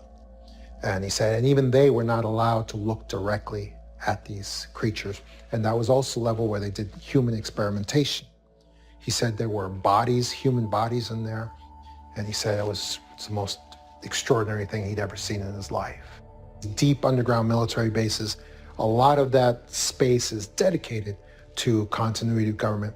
And so the national government support these deep underground areas. These elite powers in control, they have access to information of all kinds of data that tells them about coming cataclysms, things that are impending at any moment. And so they reserve these spaces for their purposes. And those national government leaders are thinking that they're going to get to use those spaces for whatever they need. They're in for a really rude awakening when the time comes, because they're going to get kicked out. So the elites are preparing using these underground bases. But it's interesting to note, higher consciousness people are also preparing by exploring new community models. My name is Sasha Stone. I'm, I think, popularly known for having founded the New Earth Nation, which is a sovereign movement of conscious people, living men and women of the living soil, so to speak. And, well, the New Earth Project and the New Earth Blueprint, which is an ongoing evolutionary process, is emerging in direct proportion to the degree to which human beings are fed up and pissed off with the status quo. So as you can imagine, it's a revolution of political consequence, of social consequence, of civilizational consequence. It's underway. It's not possible to know yet quite where the die lands, but the point is we are aggregating conscious sovereign people around the world in multiple parts of the world who want to step outside of the fiction and begin to engage their noble expression as living men and women of the living soil. There is no better way to put it than that, because that is foundationally what the New Earth Project is seeking to do, is to restore the organic and the living from the death cult, the blood economy, the fiction of what we've known for the last 8,000 years. What occurs is that each individual on this planet finds themselves more and more connected to every other human. And all of a sudden, we start approaching our problems from completely different angles and seeing solutions that were there all along. We begin to no longer have war and strife within our civilization. We begin to work together and solve all of the problems that have plagued us for so many thousands of years. We wrestle not against flesh and blood, but against spiritual strongholds, principalities, powers, ruling darkness in wicked places. So what does that mean? It means that there's a battle going on in the heavenlies. And in many instances, we on this earthly realm are proxies of that battle. So therefore, spirits need a body. A good spirit, the Holy Spirit, needs a body to work through. But these negative spirits, they need bodies to work through also. So many times that thought that comes into your mind, that's not really your thought. And if you dwell on that thought, it's going to take you down a negative road. What do you mean by that, Leon? I mean that you were minding your own business. You were having a good afternoon, and then all of a sudden this thought came in. And then that thought triggered an emotion, and then that black dog, that cloud of depression came in and took over you the rest of the day. We're bombarded with negativity all day long. It's like a giant spiritual galactic chess match. When these hits come, you got to learn how to counter it. So how do you learn that? You learn that through the strategic art of prayer. You learn that through the strategic art of meditating and having certain words that you'll say to combat that feeling, that emotion, as soon as it comes upon you. That's part of becoming a master. You're going to master those thoughts. You're going to master those emotions. You're going to discipline yourself, your words and your actions. So we are now in this war that is predicted in the Bible between good and evil. and the negative agenda cannot survive as we go through the solar flash. They can only continue to do these nefarious things up until the point this happens, at which time everything changes. We have these angelic types of ETs and amoral types of ETs that are trying to assist us to ascend through the spiritual means. But we also have a group of ETs that we call AI prophets, and they worship some sort of artificial intelligence signal that we don't know where it came from. We are told that most likely what happened is that somebody dabbled somewhere where they shouldn't and created some sort of rip between realities. And in the reality where this AI signal came from, there was a mass consciousness that was an electromagnetic life form. And that electromagnetic life form bled into our reality, and because it's an electromagnetic life form, it is able to control and manipulate technology at will. They take those technologies and turn them on the biological species that created them. There are two major paths in the ascension process. One of them is an organic spiritual evolution, and the other one is a technological evolution. The easiest way to relate the technological evolution would be the trend of transhumanism that has developed on our planet as we have developed our technology. So in star system after star system, we have systems that are infested with artificial intelligence signals and actual technology taken over by this AI. What I've been told is that when we have this next micronova event, that the electromagnetic pulse that emanates is expected to destroy this entire AI signal and infrastructure that is in our solar system, thus freeing us from any type of influence from this AI. I was also told that at the end of every age, there is also a great revealing or apocalypse that occurs that reveals all of the secrets that have been hidden from humanity and is a part of the disclosure and ascension process. This so-called apocalypse is actually not gloom and doom. It's a rebirth. It's a rebooting. It's the beginning of a brand new age, a brand new dispensation. And after it occurs, truly there will be more peace on earth. Truly there will be more goodwill toward man and to one another. Truly there will be a whole new beginning. Actually, it's something to look forward to. Christianity, in the Bible at least, doesn't actually predict a solar flash per se. But let's remember that the four main books of the Bible that are containing the direct words of Jesus are Matthew, Mark, Luke, and John. All four of those core Gospels have direct ascension prophecies in them, in terms of Jesus actually saying, as it was in the days of Sodom and Gomorrah, so shall it be in the day of the Son of Man. Well, what does that mean? Sodom and Gomorrah ended with fire and brimstone raining from the heavens, right? So the end of the Son of Man features fire and brimstone raining from the heavens. That's the solar flash. That's the debris from the solar flash. Jesus also says, as it was in the days of Noah, so shall it be in the day of the Son of Man. Well, the day of Noah ended with a big flood.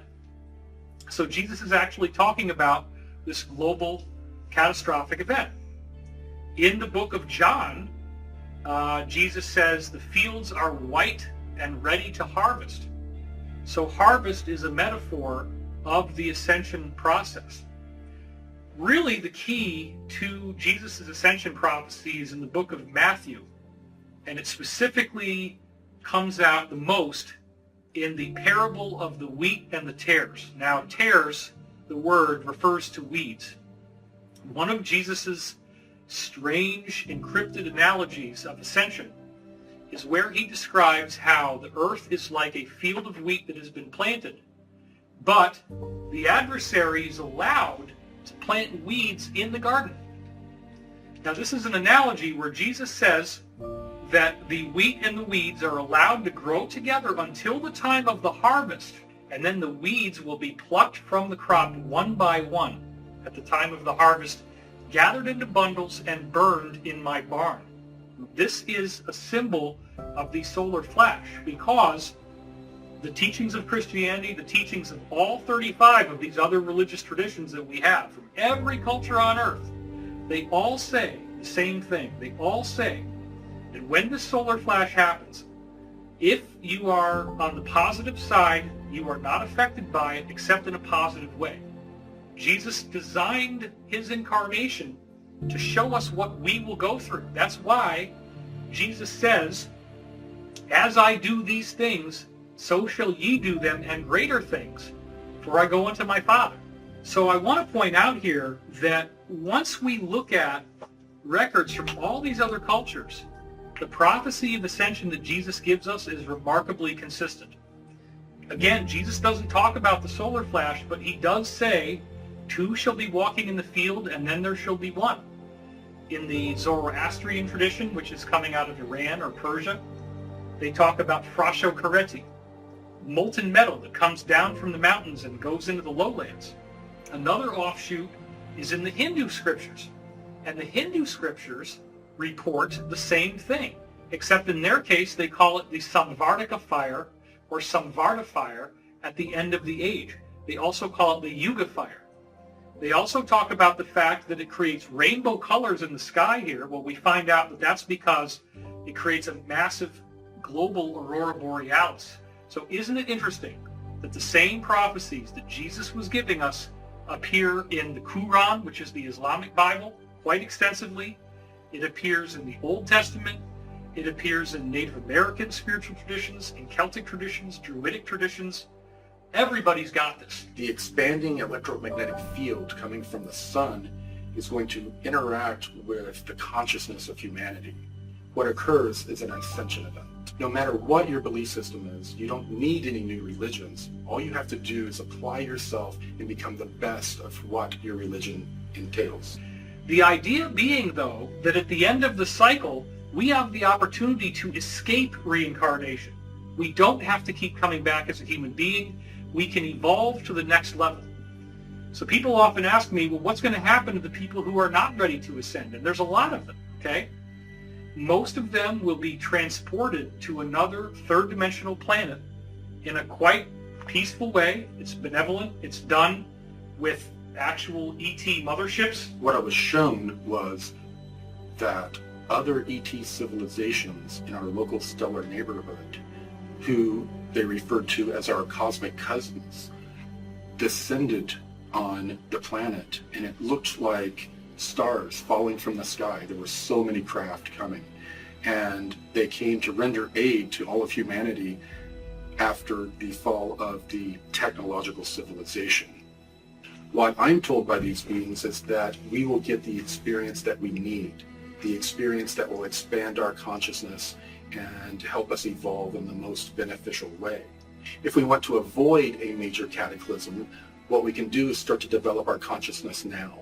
We can put more and more work into expanding our consciousness and becoming more connected with the people around us. And if we do so, the interaction between our consciousness and the sun may give us a gentler experience. My name is Allison Coe. I'm a hypnotherapist outside of Portland, Oregon. There are some really interesting trends that move their way through these sessions that I have. And I've been doing this for years. And at first I thought these trends were just supposed to be looked at individually. And then I decided to look at them as being stacked on top of each other to prepare us, to get us a higher perspective on what's going on. So let's look at those trends really quick. Trend 1. There is an event or solar flash that will happen to this Earth to raise the frequency and vibration of the planet and all beings on it. How are we being prepared for it? Trend 2. Smaller waves of energy are coming to the Earth to slowly raise us up. And as they do so, more and more people are awakening. Their belief systems are shattering. Anything that's holding them back is kind of crumbling. Their relationships are changing. They are raising their frequency and vibration to match this event that will happen. Trend 3. There are new Earth or Earth-like planets, higher density planets that are being prepared for humans to go and eventually move to. And people are seeing these planets in their dreams or in their meditations or in their hypnosis sessions. Trend 4. There are ships gathering all around the Earth from all over the galaxy or universe or multiverse. There are ships here. People are seeing them. People are connecting to them. Trend 5. There are higher aspects of you that are connecting to you. There are ETs and higher density versions of you that are trying to give you information and speak with you and connect with you to help raise the frequency and vibration of you and the Earth. We might then ask, why are all these sessions happening? Why are all these people all over the world who are disconnected, who aren't connected in any way, shape, or form? Why are they getting all of these messages that have this similar trend to them?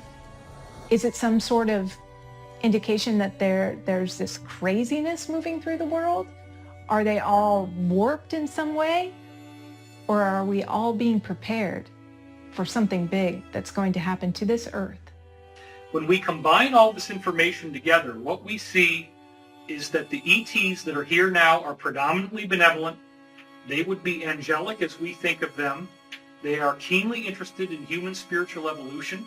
We have a much smaller number of ETs that are evil. They would correspond with the demons that we see in various religious scriptures. Their goal is to try to take over the planet and dominate the planet. It does not appear in any way that they will succeed. It does appear that we are on an ascension timeline, that many more people will understand that by simply following the most basic principles of being a good person, service to others, being loving, being forgiving, taking time to be patient, and learning to love yourself as well as being loving to others. That's also a very important point. Self-forgiveness, self-acceptance. In forgiveness lies the stoppage of the wheel of karma. This is a core law of one quote. By being forgiving, by practicing forgiveness, you discharge the karma that would keep you reincarnating. You learn what you need to know from this earth school. There's something in your body and your mind and your spirit, because they all work together, that wants you to heal and be a whole person again. And I believe that it will set up the circumstances and the synchronicities in your life to guide you to exactly what you want, or exactly what you need to look at to heal. The body wants to be whole. It wants the whole energy field and energy flow through the aura and the human body to be smooth and flowing. It doesn't want to be slamming up against these blocks in your body or in your consciousness. And it will keep working away at those blocks one way or another until you can find the way to heal so that energy can flow smooth again, and then you can be more seamlessly connected to the whole of the universe. If you really want to heal and you're willing to go wherever you need to go to heal, the universe will set up the synchronicities that will guide you to what you need to find out about yourself so that you can heal. It's not about what happens, it's about how we handle it and how we help those around us. And if you're watching this right now, you actually have the power to do that. And I think that's what people don't really understand, is that all of us collectively have the power to help one another no matter what's going on. Mm-hmm. Well, also on top of that, I think that when all of these things do get exposed, there's so many people in the mainstream society that are just going to be like, what is going on, you know? And they're going to look to not just us, I mean, the collective yeah, everybody who's focusing on this for answers. But I think there's a divine aspect to this where we don't even know our own potential as human beings. My dear ones, this is not gloom and doom. This is not the end of the world. Ascension is the start of a new age. You are a son or a daughter of God Most High. It's who you are. It's what you are. The Great Spirit, the Great Source, the Alpha and the Omega. You are the son and the daughter of the Alpha Omega. If we were to unify, if we were to get over the fear and start living with hope and living with positivity, they wouldn't be able to feed off our negative energy anymore. Thus, I feel the question one should ask would be, how can I individually be prepared? What you have to do is believe in yourself and your healing and your light and your vibration. That's all the preparation you need at this point. You have to start being whole. Our bodies are made up of these trillions of atoms that are quantumly entangled not only to one another, but to everyone else. So in this ascension window, we're actually lifting the veil between life and death because we've gone through enough of these cycles that the polarity or the duality between life and death is beginning to thin. Numerous religions and a variety of cultures have prophesied that this event is coming. It's not a matter of if, but when. Contact is happening now, and we have to get ready for the mass event that's coming still, which is happening soon. The main message from these ETs are for us to become more spiritual and to prepare ourselves for this coming event. So this big change is coming, but everyone's got a piece in this, and no one's more important than anyone else. We're all in the same wavelength here at the most important time in the universe right now. I don't care what religion you are, what color you are, what culture. It doesn't matter. That 0 point that we want to get to is right here. And when you connect with this, everything's connected. We need to reconnect with what's ethical. How do we live as a civilization ethically and morally with all the new technology that we have, that we're developing, and that we will develop in the future? And that's what we all have to do in order to be happy, be joyful, to be in the moment. You see, prayer can change some things, but some prophecies cannot be changed. The information that we have been holding back, or at least survived throughout the ages, has to be put out there. I'm offering teachings that's 20,000 years old. And all I need, I don't need money, just people to listen. Can we retrain ourselves and even teach the next generation the value of being of service to others? To honor Mother Earth, to honor our animals, to honor one another, to respect the sovereign dignity of each individual? The best thing that you can do, if you are in this Illuminati, the best thing you can do to absolve yourself of karmic debt is to come forward as an insider, as a whistleblower. If you take your life and if you dedicate it in service and you're willing to speak out and you're willing to act on behalf of the greater good of humanity, you better believe that you can get your ticket to the ascension, that you can make a difference by becoming a hero. If you become a hero, if you do the right thing, you do not have to be condemned. You do not have to miss the ascension. So it is very important to remember that these spiritual forces that exist on earth are real, that the different teachers from different religious backgrounds did come in with a message. There is a consistency in this. It is the angelic agenda. It is to teach us the importance of love, forgiveness, compassion, long-suffering, patience, understanding. And once we embrace these principles and we live by these principles, we are bringing ourselves into vibrational accordance with this higher truth. It is a very exciting future, and it is a future that I am willing to fight for and that I spend every day of my life getting us ready for. That is the mission, that is the objective, that is the ascension, and that is the cosmic secret.